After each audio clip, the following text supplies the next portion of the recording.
Hey guys, today we're gonna take a look at the card option called Use Plain Text for Back.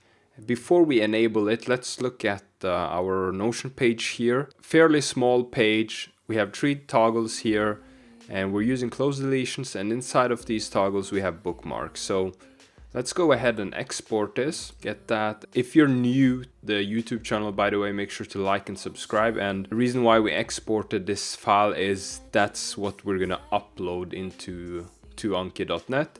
So you click the click to upload and then open that file there and then convert. So this is gonna convert it to flashcards. So let's click download.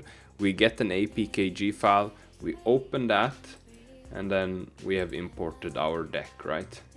You can see the bookmarks are in there. But what if you don't want these bookmarks and for some reason have some text? Let's say here you have Norway is amazing. Let's add a starstruck emoji.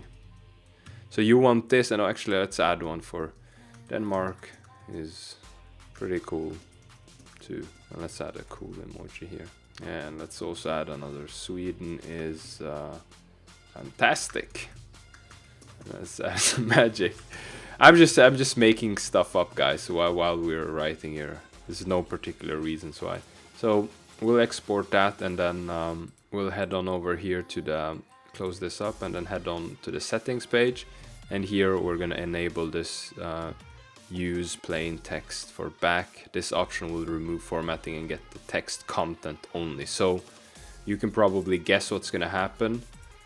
It's gonna ignore this bookmark or anything that's not a paragraph or text. So in this case, we should only have this stuff. And before we go ahead and do that, let's use a different deck name here, because this one is called, as you can see, plain text back.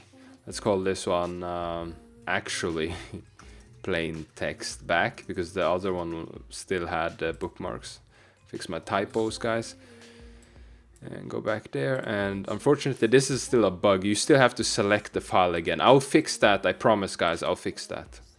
Let's download that one and then open up. We get the new deck, actually plain text, and as you guessed it, now we only have the text. So that's what the use plain text for back does. It removes everything else and only gets the text, right? So I hope that's useful, and please do let me know in the comments how you're using this, if you already were using it, and see you in the next video. Bye.